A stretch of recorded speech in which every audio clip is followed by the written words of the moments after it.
Y empezamos ya con la estación, así se dividió en estaciones, la estación 1 que va a moderar Luis Galeazzi, y hablamos de un eje crítico del modelo de la economía del conocimiento, que es contar con el talento necesario, y esto es posible si hay un ecosistema educativo que pueda articular debidamente justamente las demandas del sistema productivo, de la economía del conocimiento y las necesidades de desarrollo integral de las personas. La falta, lo habrán escuchado, la falta de personas calificadas para cubrir empleos tecnológicos se presenta como el principal obstáculo para que haya un pleno desarrollo en la Argentina de este sector. Por eso invitamos a escuchar a las voces de 3 altos directivos de empresas líderes sobre la demanda de talento que necesitan hoy las empresas.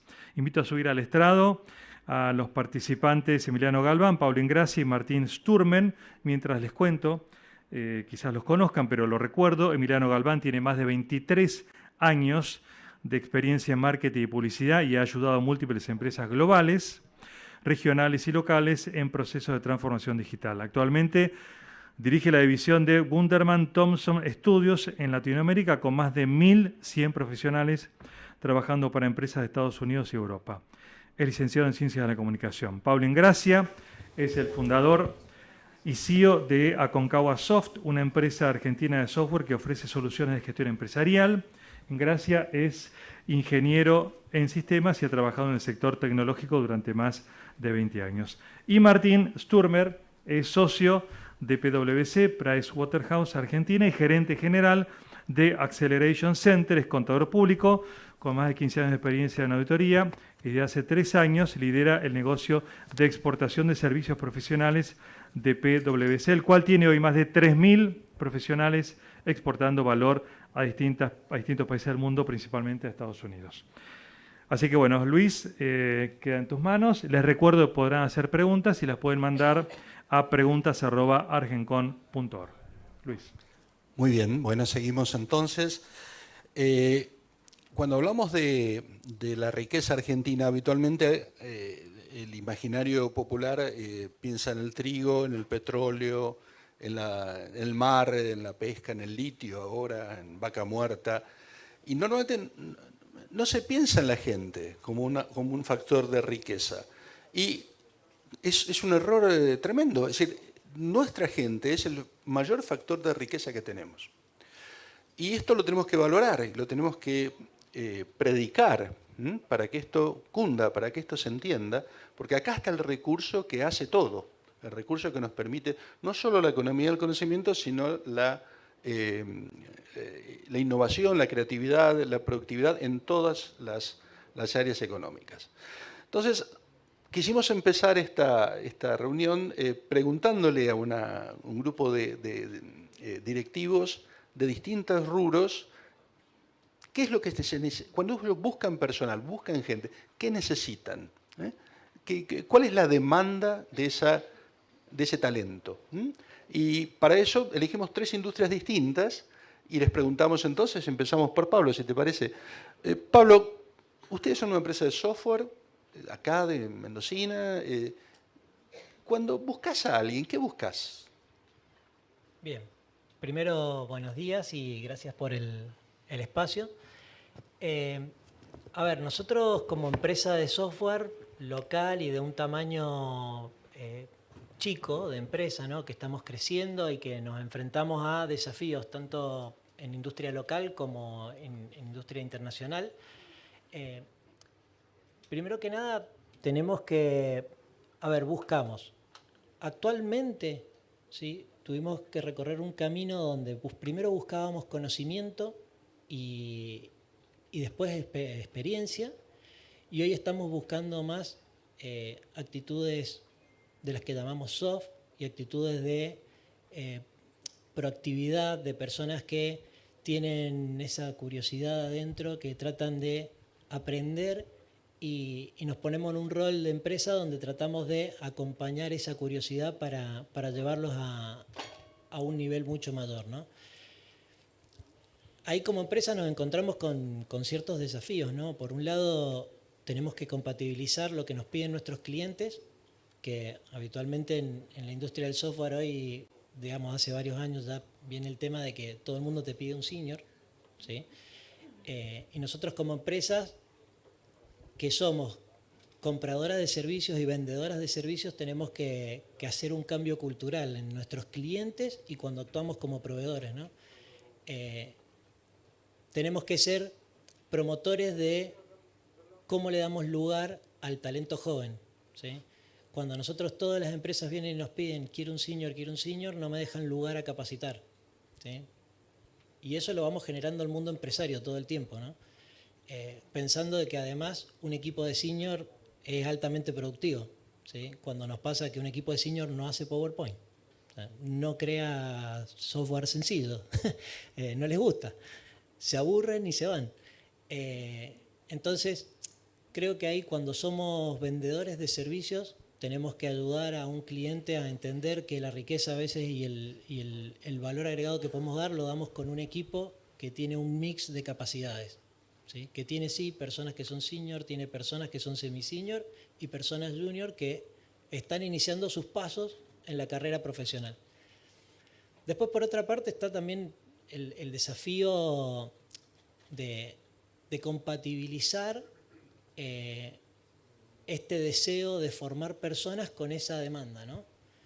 Como empresa tenemos que lograr introducir esto de somos empresas formadoras. Hay algunas que somos formadoras, que somos receptoras de personas que vienen recién salen de la universidad o que están transitando su universidad y tenemos que lograr acompañarlos en dos aspectos, ¿no? Uno es en el aspecto técnico, tenemos que llevarlos a que tengan y profundicen los conocimientos que son rudimentarios cuando salen sobre todo en digamos, universidad y cuando salen también de terciarios o otros institutos que tienen formación más técnica, digamos, por ejemplo, aprenden un lenguaje, nosotros tenemos que acompañarlos a que aprendan lo demás, ¿no? Incluso nosotros como políticas tenemos que, desde nuestras áreas de capital humano, los impulsamos a que estudien en universidades, porque entendemos que también la universidad, con todas las materias que tienen, les da otros skills, ¿sí? Les da otra perspectiva a la persona, ¿sí? Entonces pueden entender diferentes partes del desarrollo de software que cuando hacen una especialización en un lenguaje no la tienen, ¿sí? Y por último también, hoy las empresas de software estamos, diría, tratando de compaginar una falsa expectativa que se genera en las personas. O sea, todos hemos visto los eslogan, estudiar programación y va a ganar $2.500.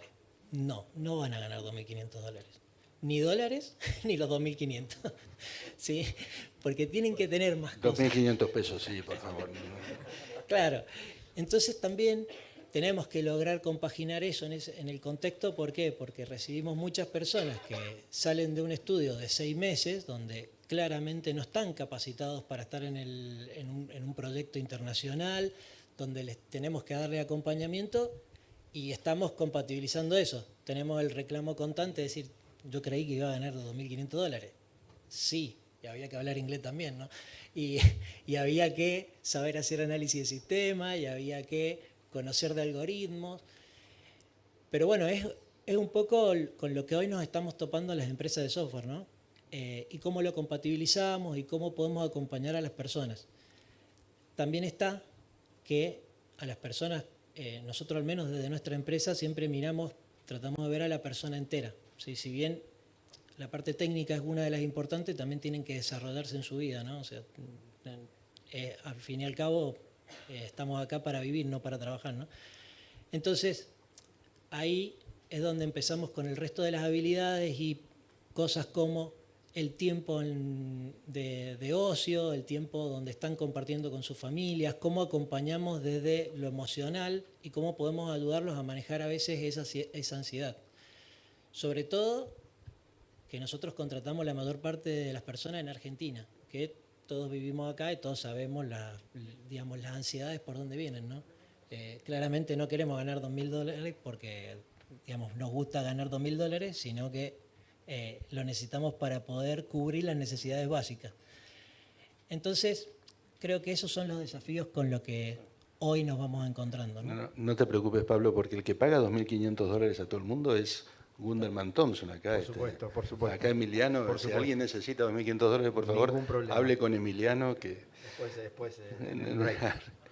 Emiliano dirige la operación de Gunderman Thompson en Argentina, que tiene servicios al exterior. Bien digo, contá un poquito cómo es esa estructura y básicamente en una empresa líder mundial de marketing, ¿qué skills están buscando?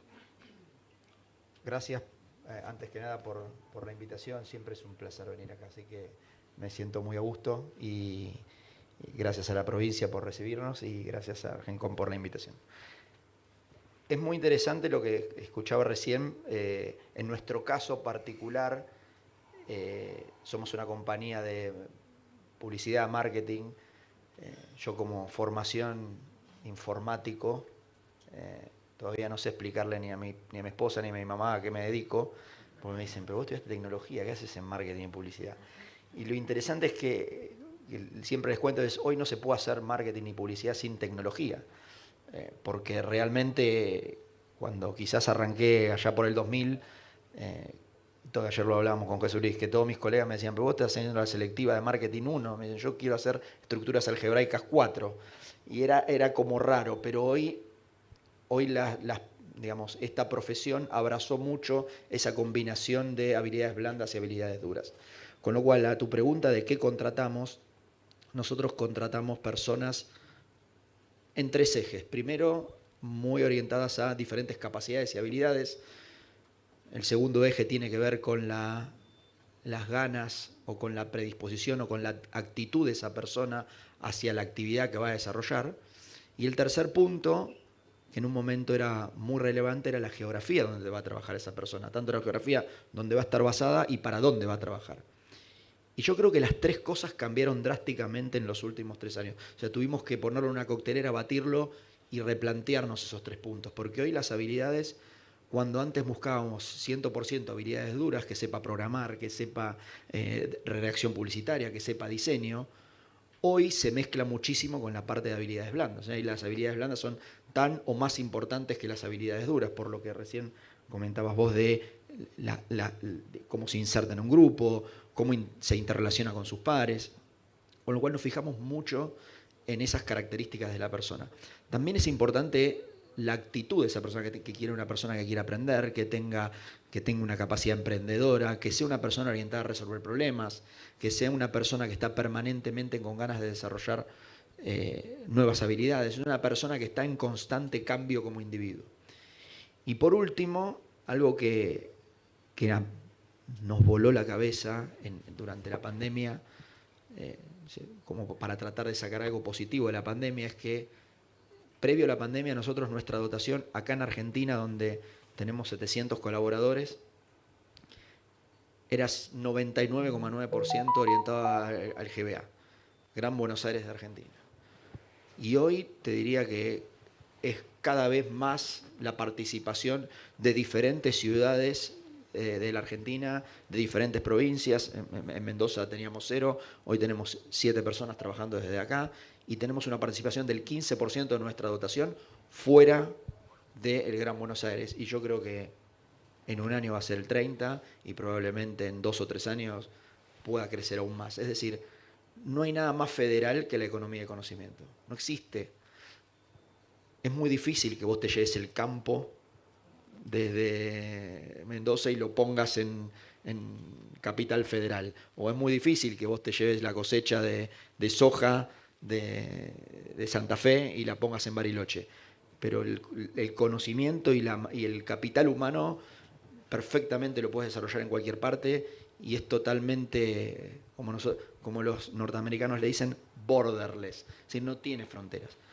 Y rescato como último, antes de pasar la palabra, Argentina es muy fuerte en talento, es muy fuerte. A mí me toca competir en proyectos internacionales con muchísimos países y los argentinos se siguen destacando por sobre la mayoría de los países.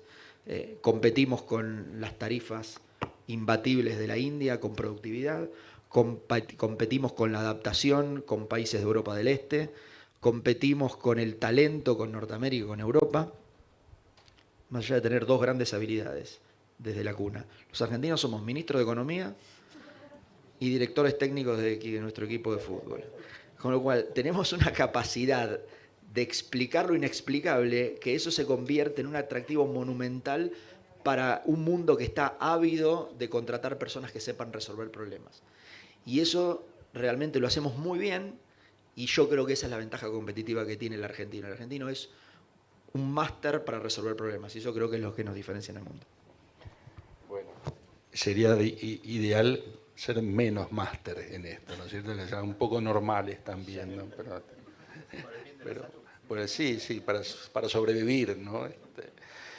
Bueno, acá tenemos a PricewaterhouseCoopers, la PwC, como le dicen ahora, no se dice más Pricewaterhouse, ¿no? Cambiaron. PwC ahora. PwC, bueno. Ya hace unos años. Bueno, yo tengo que decir que soy contador, que trabajé en la competencia de Price. Entré en el departamento de auditoría y al primer año dije, esto no es lo mío, me aburro olímpicamente, me voy al departamento de sistemas que estaba al lado. Pero hay mucha gente que se dedica a esto, a gestión de auditores, de contables, financieras, etcétera, y lo hace muy bien. Y ustedes son un ejemplo fantástico. ¿Por qué no nos contás el caso de ustedes y sobre todo qué diversidad de perfiles integran en ese servicio? Genial, genial, gracias. Primero, antes de arrancar, agradezco la invitación. Como todos dijeron, un placer estar acá en Mendoza de nuevo. A ver, arranco con esto que vos dijiste y el inconsciente de que PwC es auditoría. Somos contadores que auditamos estados contables y eso ha evolucionado mucho en este último tiempo, sobre todo en lo que hace referencia a nuestros servicios de exportación. Nosotros sí hacemos auditoría, hacemos consultoría, hacemos impuestos, pero a través de la exportación de servicios también empezamos a prestar una variedad de servicios distintos a la network de PwC, de una variedad inmensa. Digamos. Nosotros hoy en PwC, en la parte de exportación, tenemos gente que hace IT y accesos a los sistemas en todas partes del mundo. Tenemos gente que hace las propuestas de marketing a los distintos países. Tenemos gente de recursos humanos, de finanzas, tenemos abogados, más de 20 profesiones distintas dentro del ecosistema de exportación de servicios. Es cierto, las principales siguen siendo auditoría, impuestos, pero la variedad de recursos hoy es realmente muy, muy amplia. Yendo a la pregunta de qué buscamos, qué necesitamos, a ver, un poco de cómo hemos evolucionado en nuestro negocio de exportación. Nosotros hace 3 años éramos 1000 personas en Argentina que prestábamos servicios principalmente a Estados Unidos y una parte a Europa. La pandemia realmente aceleró todo ese proceso, como todos vimos, no es nada nuevo. Y nosotros como Argentina, y con lo que decían mis colegas del diferencial que tiene el talento argentino acá sobre adaptabilidad, sobre todo adaptabilidad a las situaciones que se presentan, a trabajar con culturas distintas, que en un mundo global eso cada vez hace más la diferencia de poder trabajar con India, Manila, Europa y Argentina y entender esas diferencias culturales.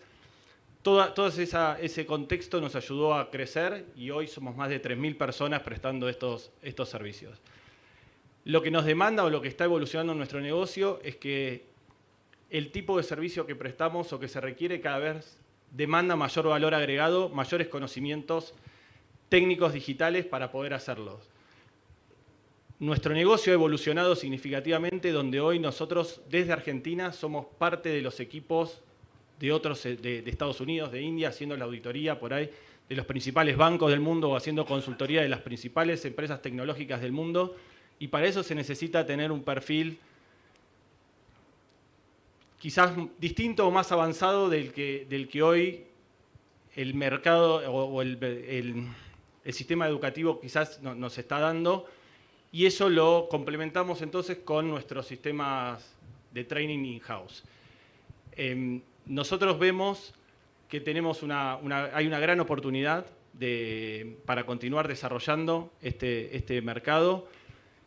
El inglés es el factor diferencial y no estoy diciendo nada nuevo, pero es lo que necesita esta industria. Nosotros ahora para poder hacer los tipos de trabajo que necesitamos ya no alcanza con un nivel medio de poder leer, escribir. Hoy se necesita poder interactuar y trabajar directamente con el cliente en Estados Unidos y para eso hay que estar preparado para discutir, para tener diferentes opiniones, tener esas habilidades blandas que ustedes mencionaban, que sin duda es algo que es indispensable hoy en día para crecer. Con lo cual, para resumir un poco, la diversidad de talentos, más de 20 profesiones, con lo cual buscamos de todo. Ciencias económicas es lo principal, pero sobre todo buscamos gente que tenga esas habilidades blandas, esas ganas de aprender, un buen nivel de inglés, porque cuesta mucho llevar a alguien que no venga con un nivel medio al nivel que se necesita, pero nosotros hoy estamos invirtiendo entre el 15 y el 35% a veces del tiempo en la capacitación de los recursos que tomamos del mercado para llevarlos al nivel que nosotros necesitamos para continuar creciendo y expandiendo los servicios que prestamos. Y para cerrar un poco, y me hago eco a las palabras que vos mencionabas, Emiliano, con respecto a la federalización de estos servicios. Nosotros también, hace 3 años, estábamos principalmente en Buenos Aires, teniendo un espacio de trabajo para cada una de las personas que venía a trabajar y venían los 5 días a la oficina. Eso hoy cambió radicalmente. Nosotros hoy, si bien seguimos teniendo una presencia alta en Buenos Aires, hemos crecido mucho en Mendoza, en Córdoba, en Rosario. El ejemplo de Mendoza es de los más sobresalientes. Teníamos hace unos años 60, 70 personas, hoy tenemos más de 180. Y sin duda veo la posibilidad de seguir creciendo y expandiendo los servicios que prestamos en todas las provincias y en Mendoza sobre todo, porque la verdad que los resultados que fuimos teniendo han sido muy, muy buenos con los talentos que encontramos. Muy bien, Martín, gracias. Los mendocinos aplauden. Muy bien, sí señor. Bueno, mencionaron varias veces el training que hacen adentro, ¿no? Si ustedes toman un recurso en un grado 4 y lo llevan al 5, al 6, al 7, es decir, hay un proceso de permanente capacitación y yo creo que este es un tema que vamos a tratar durante todo el día. Cómo el sistema educativo en realidad es un sistema vivo, es un sistema que no termina cuando uno tiene un título, cuando uno termina el secundario, sino que es un sistema permanente. Es decir, el mundo actual lo que te obliga es a la actualización constante de tu conocimiento, el desarrollo constante de tus saberes y la incorporación de nuevos saberes en función de las demandas de trabajo, de los proyectos. Entonces, las empresas son parte del sistema educativo y este es un concepto que no se tiene tan claro. Es decir, cuando hablamos de la educación, normalmente hablamos de la educación formal tradicional. La educación ahora tiene formas muy distintas, muy diversas. Hay mucha educación no formal, esto lo vamos a ver a la tarde, y hay mucha educación que se hace adentro de las empresas. Porque las empresas entienden que el conocimiento que necesitan no siempre es el que pueden recibir de los juniors que contratan. Por lo tanto, hay que seguir trabajando sobre eso. Pero acá hay mucha gente en el ámbito educativo, hay ministros de educación. Es la oportunidad para decir, ¿qué le piden ustedes al sistema educativo? ¿Cuál es, en 2 o 3 palabras, porque tenemos 6 minutos nomás, qué le piden al sistema educativo que les provea para poder seguir evolucionando? ¿Quién se anima primero? Puedo arrancar y vamos complementando. A ver, yo, un poco viendo la situación o lo que nosotros necesitamos de talento, creo que el sistema educativo en general nacional, si bien es reconocido y es muy bueno, como decía Luis al principio, tiene que dar un salto en todos sus niveles, tiene que dar un salto en actualizar algunas de las carreras profesionales que tenemos, incluyendo mucho más tecnología en la carrera. Hoy hay algunas profesiones que cada vez han quedado más desactualizadas y a lo que requiere el mercado, y considero que desde primaria, secundaria y las universidades hay espacio para trabajar, para preparar a la gente con estas habilidades blandas que decíamos, con un inglés cada vez mejor para los trabajos, y en las universidades repensar algunas currículas que por ahí han quedado más atrasadas con respecto a lo que demanda hoy el mercado. Yo quería hacer un comentario respecto a, siempre que hablamos de todas estas carreras STEM y de carreras que tienen que ver con el ámbito más técnico, ingenieril y demás, que cuando siempre que se ata economía de conocimiento, mucho se lo ata también con la parte de programación. Recién vos decías, entras a programar y cobras $2.500 para afuera. Ahora, también en nuestra actividad, en nuestra industria, nosotros tenemos muchas personas que, por ejemplo, desarrollamos contenidos para empresas farmacéuticas. Y necesitamos redactores que tengan algún tipo de especialización con el ámbito médico, que exportan ese contenido que generan para el exterior. Con lo cual, ahí hay un vertical que no tiene que ver con la tecnología, que utiliza herramientas tecnológicas, pero que de formación no viene por ese lugar. Por otro lado, también tenemos, para desarrollar ese contenido necesitas habilidades de diseño, necesitas habilidades de redacción, necesitas habilidades gráficas. No necesariamente pasa todo por la parte técnica. Con lo cual, yo creo que hay la persona que no tiene ganas de programar, y se los dice alguien que empezó como programador, y lo empujamos a que programe, probablemente tenga una frustración. Y me parece que falta también en el sistema educativo, de alguna forma, que también viene de la parte secundaria y la parte, no solamente la parte universitaria, creo que hay que mostrar las diferentes posibilidades en las que un estudiante puede desarrollarse. Justo ayer teníamos con José Luis una charla personal por mi hijo que está terminando el secundario, y un dilema de cómo los chicos hoy quizás a veces están hasta confundidos el paso que tienen que seguir. Y ahí me parece que también tenemos que trabajar en cómo mostramos, que a veces es contraproducente, porque cuanto más opciones a veces se confunde más, cómo damos claridad para poder desarrollar esas ganas y cómo encauzar esas ganas que tiene una persona hacia el lugar correcto, y mostrar que independientemente que pueda haber diferentes carreras y diferentes profesiones, todas ellas van a tener al fin del día oportunidades de desarrollo. Entonces yo creo que hacer foco en habilidades blandas, hacer foco en estas habilidades que te van a permitir generar esa adaptación, esa adaptabilidad, me parece que es importante, y hoy en día vemos nosotros como un valor agregado que las casas de estudio, las universidades y los formadores enfoquen un poco más en este tipo de habilidades que creo que hoy son determinantes para cuando una persona entra a trabajar en una compañía, por ejemplo. Bien. 3 últimos minutos, Sí, Pablo, son tuyos. cortito. Yo creo que ahí el sistema educativo tiene un gran desafío en el tema de cómo compatibiliza contenido y una estructura que, digamos, da cierta estructura de pensamiento a las personas con unas generaciones nuevas que son multicanales, que usan otra tecnología y que siempre el sector educativo va un poco más lento.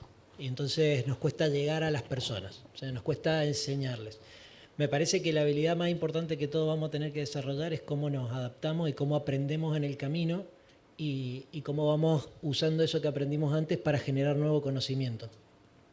Y después, específicamente en la parte de software, me parece que uno de los caminos principales, y lo veo acá en Mendoza, ¿no? Tratamos de generar una base de conocimiento, entonces hay muchas instituciones donde se está promoviendo la parte del software, y me parece bien el camino de ir un poquito a los secundarios e ir a las etapas tempranas de la educación, ¿no? Porque, por ejemplo, nosotros tenemos un tema. A mí, cuando me veo esa propaganda que dicen, si sos contador de 40 años y querés ser programador, no, flaco, no vas a programar bien.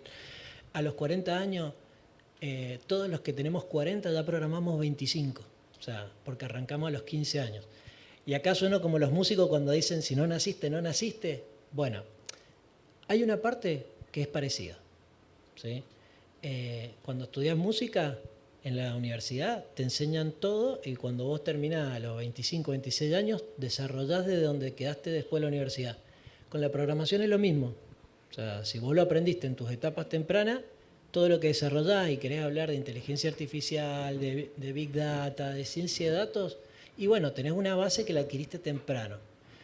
Los que estábamos en otras profesiones y queremos aprender a programar, tenemos que recorrer 10 años que recorrieron los otros cuando tenían 20. ¿Sí? Entonces ahí es donde creo que el desafío a nivel educativo es, ojo con el marketing, porque también van a generar mucha gente frustrada. Mucha gente que llama y te dice, yo quiero programar y soy contador, y sí, mira, está bien, pero para que vos logres llegar a lo que hoy hace un chico de 25 años, vas a tener que meterle muchas horas a la computadora. Entonces eso creo que hay que mejorarlo en la parte de marketing. ¿Sí? Es decir, no hagamos esa propaganda, levantemos las bases desde las etapas tempranas. Creo que las empresas tenemos que apoyar al gobierno, porque el gobierno solo no va a poder, ni tampoco las instituciones educativas.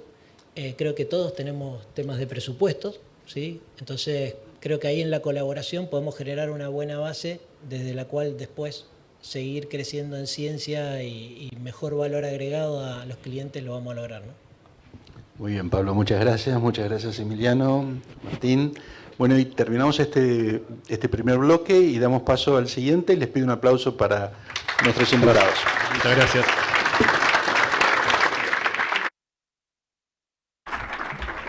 Muy bien, muchas gracias. Les recuerdo que pueden hacer preguntas, pueden mandar, veremos cómo las gestionamos con el tiempo, pero es a la dirección de mail preguntas@argencon.org. En realidad, esta primera estación podríamos decir que es la misma en términos de que los participantes en total son 5, pasaron los 3 primeros y ahora vamos con esta segunda parte. Escuchamos la demanda que tiene hoy el sistema productivo de talento calificado. Por otro lado, tenemos a todo el ámbito educativo, que es responsable del desarrollo de ese talento necesario para las empresas. Hemos pedido a los siguientes panelistas que nos muestren entonces, a partir del relevamiento de datos que existe, en qué situación está hoy el sistema educativo para tener un diagnóstico actualizado de lo que está pasando. Así que invito a subir a los expositores, que son Víctor Volman y José Luis Roses, y les cuento que Víctor es director del Observatorio de Argentinos por la Educación, es doctor en Educación de la Universidad de San Andrés, también MA de la Universidad de Georgetown y licenciado en Economía de la Universidad de París del Panteón Sorbonne.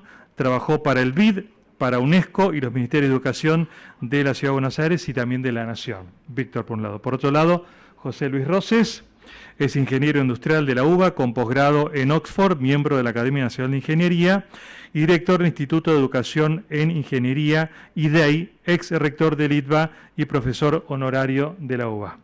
Así que invitamos a Víctor a empezar con su presentación sobre, insisto, los números de la educación en la Argentina. Gracias, Juan. Gracias, Luis, a todo el equipo de Argencon que nos hace sentir tan cómodos acá en Mendoza. Llegar de Buenos Aires a Mendoza, recién le comentaba a alguien en el avión, es hermoso, un cambio de aire total. Así que recién hablábamos de la demanda de talento para la economía del conocimiento. Acá creo que vamos a hablar un poco más de la oferta, ¿no? Yo soy economista, así que veo todo así, oferta y demanda. Traje algunos números de la educación argentina, que estamos trabajando desde Argentinos por la Educación. Argentinos es una fundación que tiene financiamiento privado de muchos individuos y también de muchas empresas, muchas de la economía del conocimiento. Y bueno, trabajamos con información pública y publicamos muchos datos cada 2 semanas, 3 semanas. Y además en la organización también hay un área de movilización social que trabaja con una base territorial y trabajamos haciendo también trabajo con gobiernos y con el mundo de la política. Dividí la presentación en 3 grandes ejes. Uno que tiene las dimensiones del sistema educativo argentino, una segunda parte de recursos y una tercera de resultados. En esta pantalla ven un poco las dimensiones del sistema educativo argentino. Son unos casi 12 millones de alumnos si tomamos los niveles inicial, primario, secundario y superior no universitario. 7 de cada 10 van al sector estatal. Son unas 55.000 unidades educativas. Tenemos 2,4 millones de alumnos en el sistema universitario y casi 1,4 millones de docentes. O sea, en total esos son unas 16 millones de personas que están involucradas estudiando, trabajando en el sistema educativo. Y acá no contamos a los padres, que si sumamos a los padres es casi 2/3 o más de la población argentina. En términos de recursos, ¿cuánto invertimos? Argentina tiene una ley que manda invertir el 6% del Producto Interno Bruto para la educación.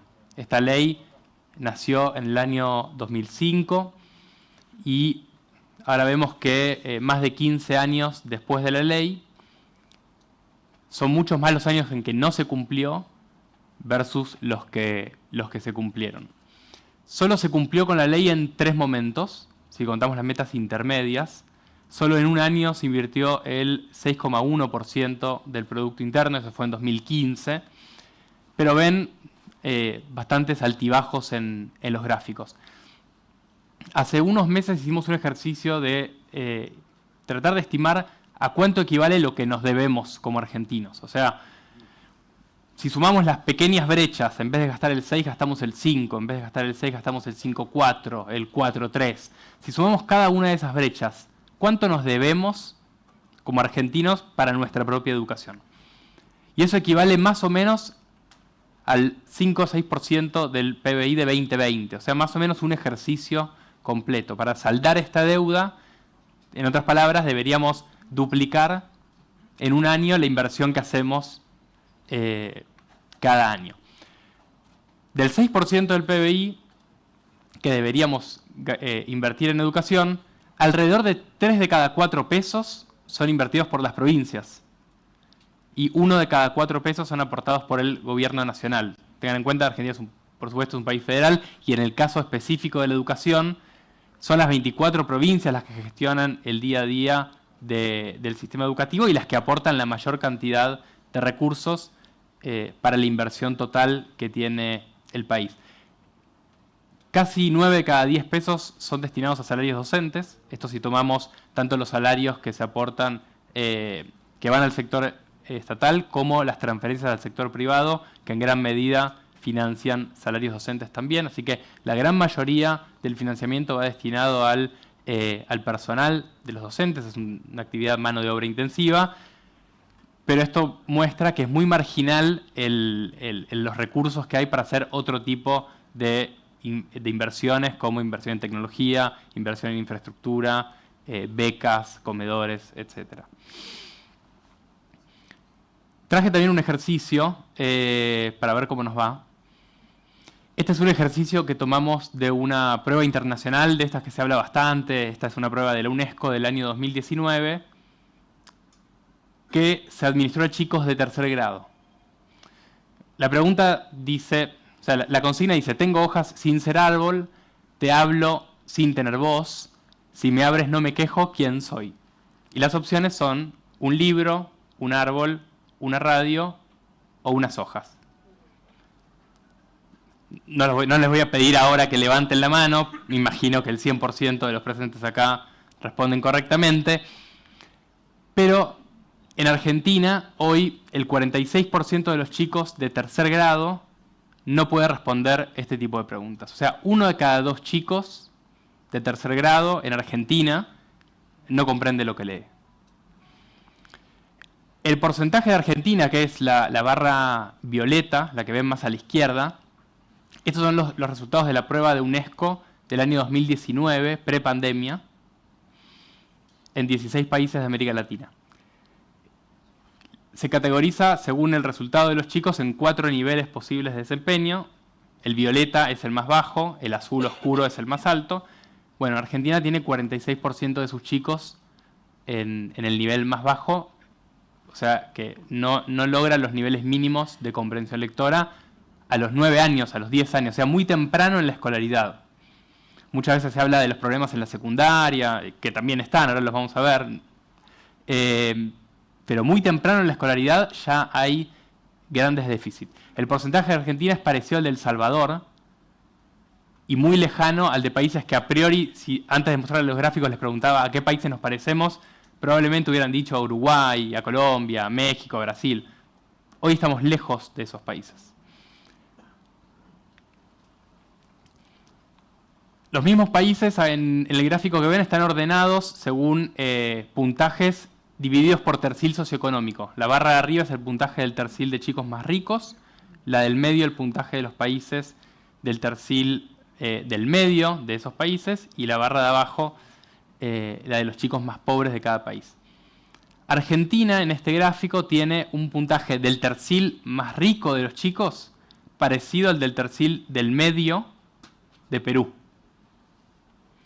Esto quiere decir que nuestro tercio de chicos más ricos del país tiene un desempeño similar al de los chicos del tercil del medio de los mejores países de la muestra, que son Perú, Cuba, Costa Rica, Brasil. Argentina ha perdido posiciones relativas a lo largo del tiempo. Si miramos estas pruebas en el 97, Argentina ocupaba el puesto número 2. Hoy ocupa el puesto número 10. Perú, Colombia, México, varios países nos han superado. Y si no hacemos algo, probablemente la tendencia siga hacia la baja. En otro informe, Argentinos por la Educación, nos preguntamos, de cada 100 chicos que arranca la primaria, ¿cuántos llegan al final de la primaria en el tiempo esperado, o sea, 6 años después, y sabiendo lo que tienen que saber según las pruebas a aprender? Son unas pruebas diferentes a las de la UNESCO, son pruebas nacionales. Entonces los datos no son estrictamente comparables.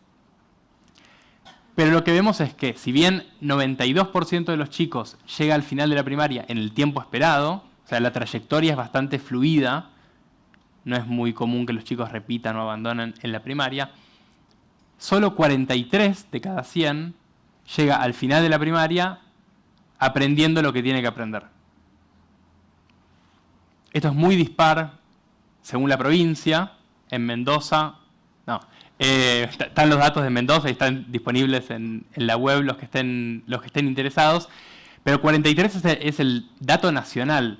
Para decir otro ejemplo, que Ciudad de Buenos Aires tiene 63%, la provincia de jurisdicción más rica del país, donde la mitad de los chicos va a una escuela privada.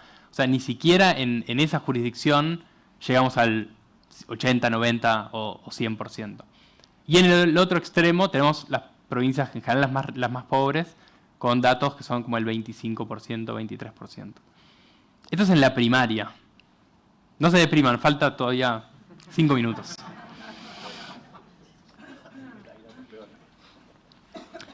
Cuando miramos la secundaria, hicimos el mismo ejercicio. La pregunta era, ¿cuántos chicos de cada 100 que arranca la primaria llega al final de la secundaria en el tiempo esperado y después con los aprendizajes? En el tiempo esperado son 53, o sea, de cada 100 que arrancaron la primaria, solo 53 llegan al final de la secundaria 12 años después. Perdimos a la mitad. La mitad, algunos terminan más tarde, repiten y terminan más tarde, otros terminan en la educación de adultos, pero ¿cuántos terminan en el tiempo teórico esperado? 53. Esos son los que llegan al final de la secundaria. Pero solo un tercio de esos, o sea, solo 16 de los 100 originales, llegan al final de la secundaria en tiempo y además, entre comillas, en forma, aprendiendo lo que tienen que aprender según las pruebas aprender, que son las pruebas estandarizadas de Argentina. O sea, 16 de cada 100 es el dato nacional. De vuelta tenemos grandes disparidades según la provincia que miremos. En general, las más ricas, Cava de vuelta, 33%. O sea, es el doble del dato nacional. Sin embargo, es un dato bajísimo. O sea, recién hablaban los CEOs. O sea, la eficiencia del proceso, un tercio, es bastante baja. Y en las provincias más pobres, esto es como del 5%, 6%, 7%, según la provincia que miren. En general, en la secundaria lo que vemos es que, ¿dónde está como el cuello de botella? En los primeros años de la secundaria. Hay algo que pasa ahí en el pasaje entre la primaria y la secundaria, donde se empiezan a acumular los chicos, porque repiten, y muchos de esos después llegan más tarde, más o menos la mitad, y muchos de esos terminan abandonando, lamentablemente.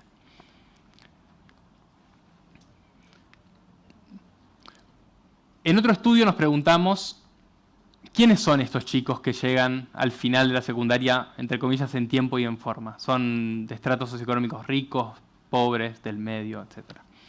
Lo que vemos es que de los 16, solo 3 son del tercil más pobre, unos 5 son del tercil del medio y 8 son del tercil rico. O sea, en definitiva, de cada 100 que arrancaron la primaria, solo 3 son los pobres que llegan al final de la secundaria en tiempo y en forma. Hasta ahora tenemos, para resumir, un sistema educativo que tiene bajos desempeños en promedio y además desempeños muy desiguales. Ya casi para terminar, ¿qué pasa cuando termina la educación obligatoria? Acá miramos, según decil de ingreso, qué hacen los chicos entre 19 y 25 años. Y vemos que lo categorizamos en no trabaja y no estudia, que es la barra rosa, trabaja y no estudia, está en la secundaria, está en el superior no universitario o está en la universidad. En general lo que vemos es que en los deciles más pobres, que son los deciles que ven a la izquierda, la barra de no trabaja y no estudia es bastante alta, más o menos la mitad, y la barra de estar en la universidad o en el superior no universitario es chiquita. A medida que miramos hacia la derecha, hacia los deciles un poco más ricos, el porcentaje es el opuesto. Más o menos la mitad de los chicos estudia en la universidad o en el sistema no universitario, en el decil 9, 10, y son pocos los que no estudian y no trabajan. A esto llegamos en gran medida por todos los datos anteriores que ya empiezan, desde que los chicos son muy chicos, caminos muy desiguales. Sin embargo, todavía en el mercado de trabajo vemos una asociación positiva entre tener mayores credenciales, es decir, completar niveles educativos, completar la secundaria versus la primaria, completar el nivel terciario versus el secundario. Vemos que eso se reconoce monetariamente en el mercado de trabajo. Esto es para terminar con una nota positiva. Digo, afortunadamente todavía el mercado de trabajo reconoce, por supuesto, los ingresos no son la única medida de por qué hay que estudiar, pero al menos hay incentivos en el mercado laboral que todavía reconocen el haber completado títulos formales en la educación.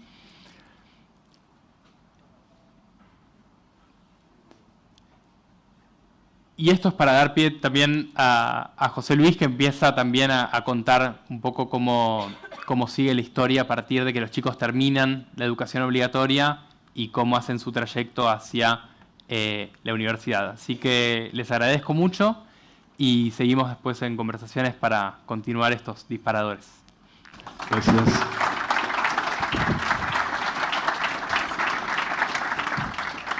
¿Cuál era? ¿Para pasar? Con esta. Ok.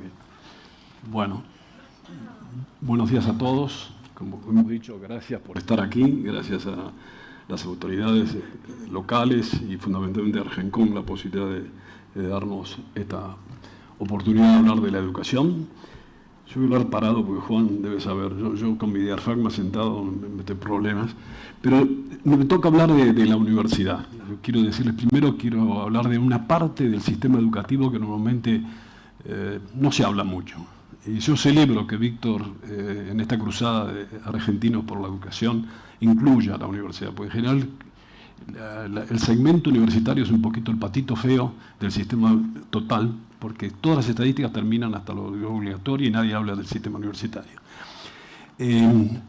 Yo vengo a hablar básicamente, aquí me presentaron como consejero LIPA, es uno de los sombreros que tengo, pero quisiera hablar más que nada, primero como docente de 55 años de la Universidad Argentina, y 35 años de vida profesional como ingeniero, no como docente, sino que actividades, y los últimos 20 fundamentalmente en gestión universitaria, que es otra cosa, pero que es de alguna manera basada en eso.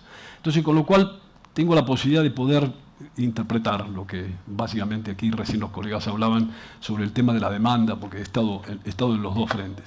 Con lo cual lo que he tratado de hacer aquí, voy a hacer una presentación fundamentalmente así muy cuantitativa, porque quiero decirles que lo cualitativo no dista mucho de lo que va a decir Víctor. No es que tenga muchas más buenas noticias para darle, pero de alguna manera prefiero dárselas en función de algunos números en vez de planteárselas desde el punto de vista de este llanto colectivo que nos une a los argentinos. Tenía un profesor en Oxford, John Humble, que decía, ¿cuál es la característica que más te refleja el índole de los argentinos? La capacidad de denigrarse a sí mismo.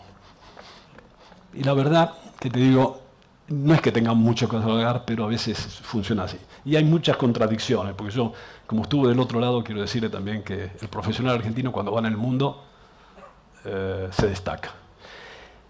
Dicho esto, quiero decirles que voy a hablar de la Universidad Argentina, voy a pasar algunos numeritos que me parecen relevantes. Son gráficos muy recientes, en realidad lo pude conseguir la semana pasada, son del 2021. Es la última estadística que tiene, así que es casi una primicia que me lo han dado los amigos de la Secretaría Universitaria. Y quiero decirle que el sistema, como recién describió Víctor, el sistema universitario argentino hoy son 135 universidades, un número grande. En los 80 eran 60. O sea que hoy hubo una explosión, la democracia trajo una explosión del sistema universitario. Eso permitió de que los números hoy, los 2.277.000 que tenemos ahí, en los 80 eran 600.000. O sea que el primer dato que quiero decir que es un sistema que ha crecido de una forma muy, muy significativa. Pero tiene una noticia muy contrastante. Los egresados del año 2021 fueron 102.294. Los números no voy a detallar, pero imagínense que están en el orden de 100.000. Cuando uno mira a esos egresados, y me parece que para la índole de la economía del conocimiento, es muy importante ver qué estudiamos en la Argentina.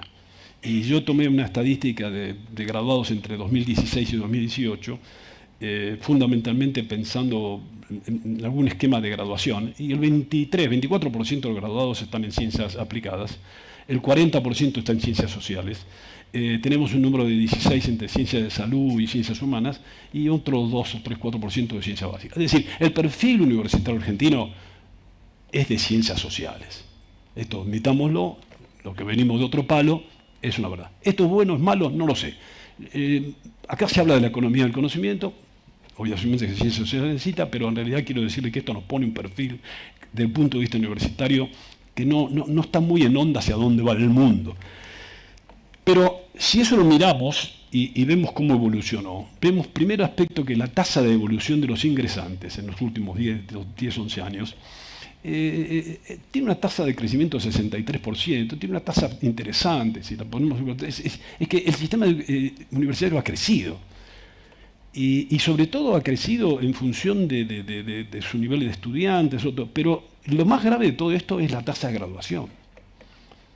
La tasa de graduación promedio del sistema universitario argentino es de 24, 25, como la quieran calcular. Esto es un símbolo muy claro de que nosotros alentamos muchísimo el nivel universitario, tenemos una gran posibilidad de entrar, pero hay una bajísima capacidad para salir. Y eso implica frustración. En los primeros 2 años de cualquier carrera universitaria se pierde el 30, 35, 40% de los chicos. Y después tenemos en stock, que ustedes ahí lo van a ver porque hay una simple estadística importante para ver, que es la reinscripción. La reinscripción es lo que se vuelven a anotar. Y bueno, ayer alguien me preguntaba, creo que Emiliano me preguntaba, no sé si es Emiliano, me preguntaba, ¿cuál es la tasa promedio o el tiempo promedio de graduación? Bueno, nosotros en el ITO nos hemos anotado, es 5.8, 5 años, 5.8. El plan es 5 años, 5.8. ¿Cuál es el promedio en general de ingeniería? Y es 9 años. ¿Esto es bueno o malo? No, realmente tenemos, pero además 9 de un número que realmente es 21% en ingeniería se recibe. Esa cifra es el global del sistema. Con lo cual, si uno mira todo esto, y ahora voy a hacer un número muy, a ver, mi abuelo era almacenero, pero voy a hacer un número, yo soy de ingeniero almacenero, voy a hacer un número exacto, así como me dijeron para decir, muchachos, vamos a hacer un número grande, no son los específicos que tiene Víctor viene con los números en serio. Yo un día me puse, a través de una reunión de amigos, colegas de la educación, digo, che, tenemos un sistema que si yo lo mirara como nosotros hemos trabajado, yo he trabajado 35 en empresas, es decir, ¿cuántos entran en el pipeline? Entran 860.000 por año, ¿y cuántos salen? 90.000. A ver, ¿tendrían que salir 860.000? No existe sistema educativo en el mundo donde sale. Pero, ¿qué va pasando? En la primaria ya perdemos un 16%. En la secundaria perdemos otro 50%. Y después en la universidad perdemos el 75%. Esto yo digo, si yo fuera el manager general, y lamento decir que acá hay ministros de educación y quiero ser muy respetuoso con la función y con otras cosas, quiero decir, es un sistema que de alguna manera está mirando que tiene una tasa de graduación en términos punta a punta, no se mide así la tasa de graduación, de un 11%. Esto esto es grave porque esto, quiero decirle, esto nos marca como país en un mundo desarrollado.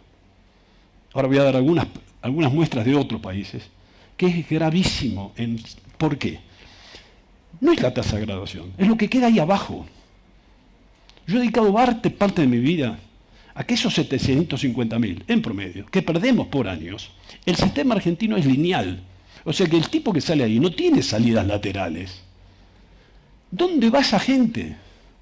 Y va, bueno, los muchachos de la economía del conocimiento saben, muchos reconvierten estos.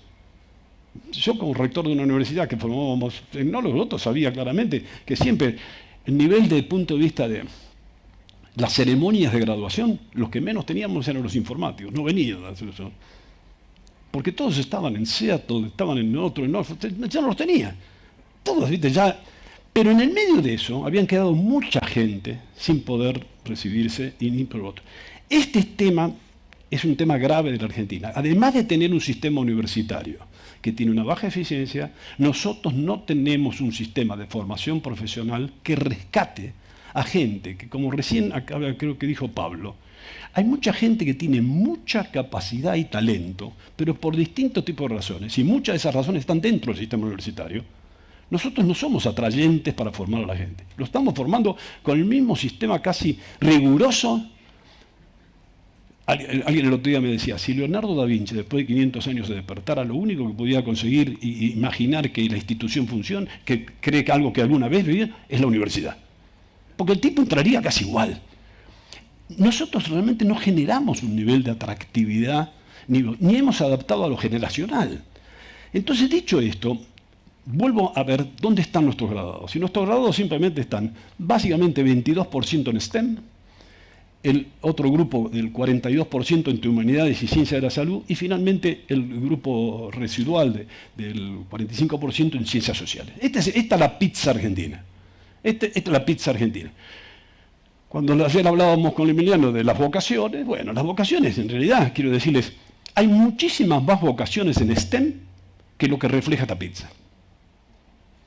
Y voy a tratar de mostrarles algunos números de otros países. Esto es una estadística un poco vieja, pero en STEM, para Finlandia, para Israel y para Corea, los porcentajes de participación en el sistema universitario están todos arriba del 30%.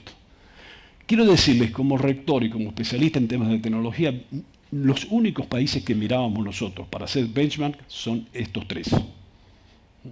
Lo voy a decir con mucha sinceridad. No miro Estados Unidos, no miro Europa. Estados Unidos tiene universidades de gran nivel y Europa también. Pero hoy no son las referencias en términos de dinámica y de ejercicio de formación en tecnología que fueron en el pasado. Cuando uno visita estos países, ahí va a ver otras dinámicas y ve cosas. Pero esta es una foto. Otra foto es qué pasa con esos países en cuanto a los que entran internacionalmente. Y vemos que Suecia, Finlandia, Alemania y Estados Unidos incorporan gente de otros países con facilidades para poder incorporar, para compensar sus necesidades y sus demandas. Yo muchas veces he sido invitado, básicamente, en Europa, a decir, José Luis, que esto, tus alumnos, que esto, vení, vamos a hacer intercambio, esto y lo otro, interesante.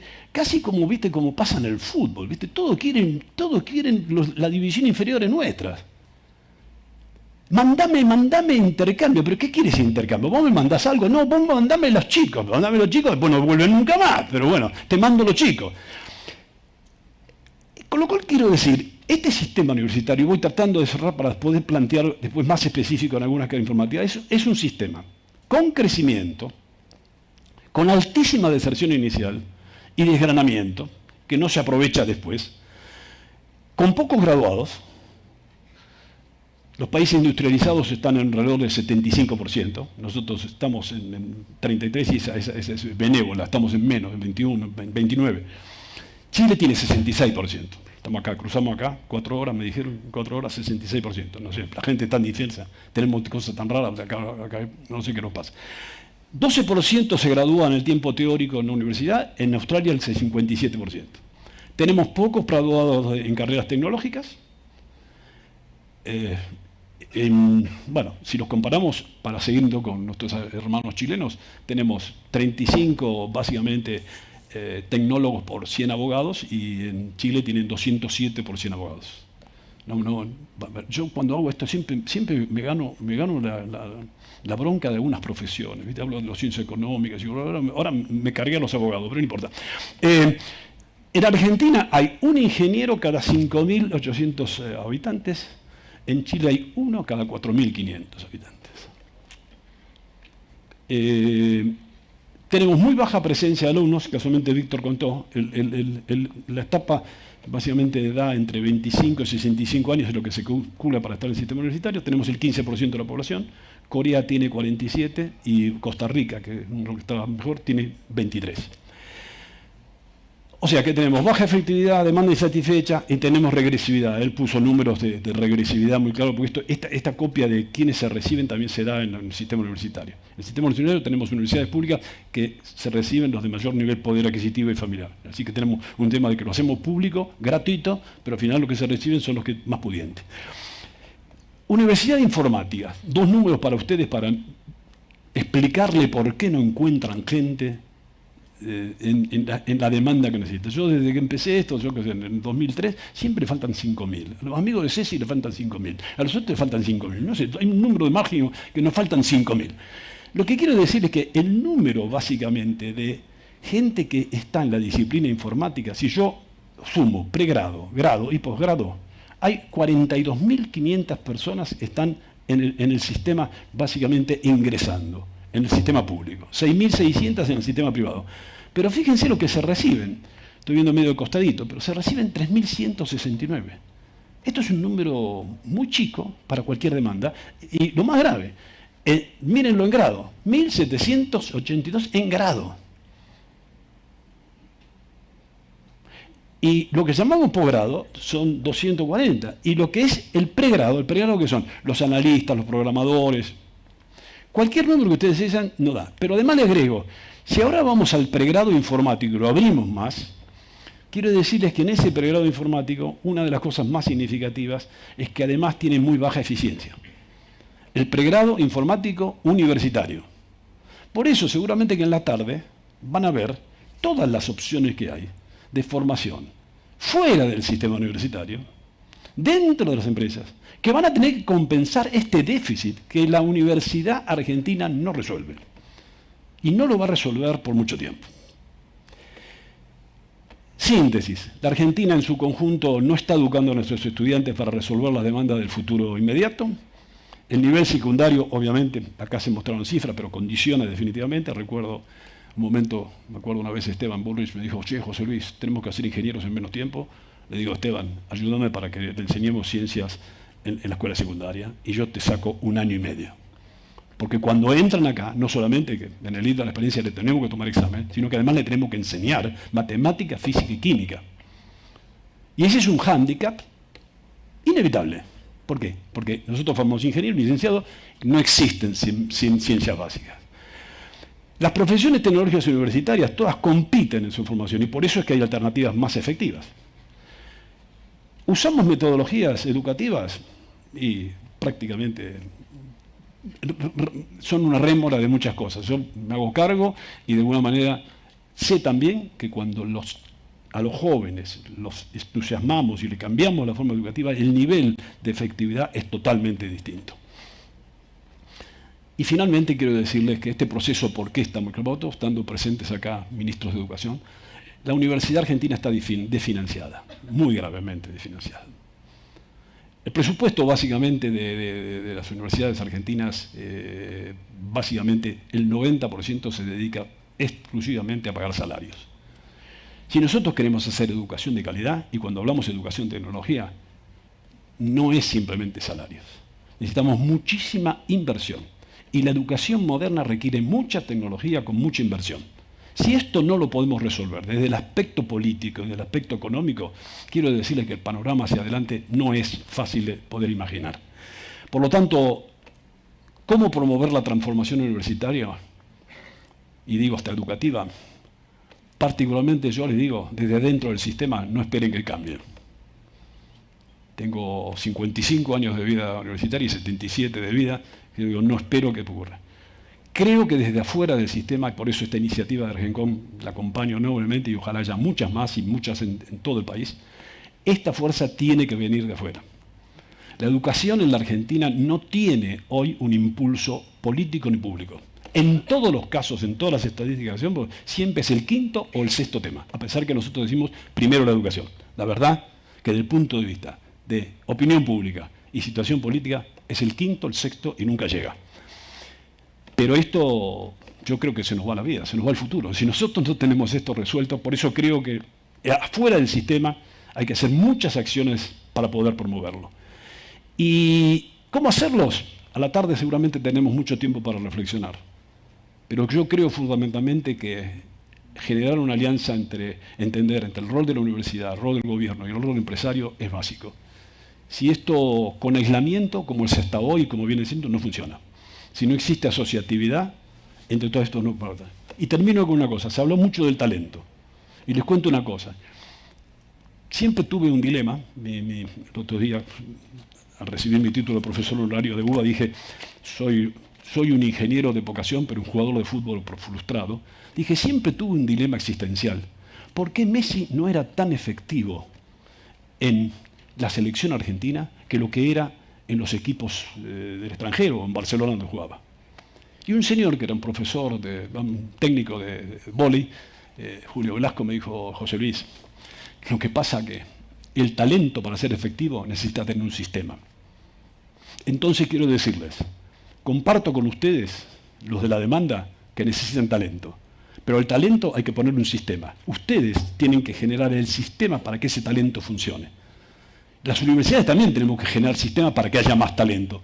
Pero creo que esta integración entre talento y sistema es lo que resuelve los problemas de desarrollo. Así que no pidamos todo al sistema universitario, sino que hay muchas cosas para hacer. Y yo ahí creo que esa es la invitación a la asociatividad. Ojalá esta invitación que viene haciendo en la ruta federal, Córdoba, Mendoza, Salta, me dijeron, vamos a seguir. Ojalá esto despierte una asociatividad. No esperen que en los años próximos el sistema universitario se resuelva desde el aspecto político nacional. No hay posibilidad de hacerlo. Gracias.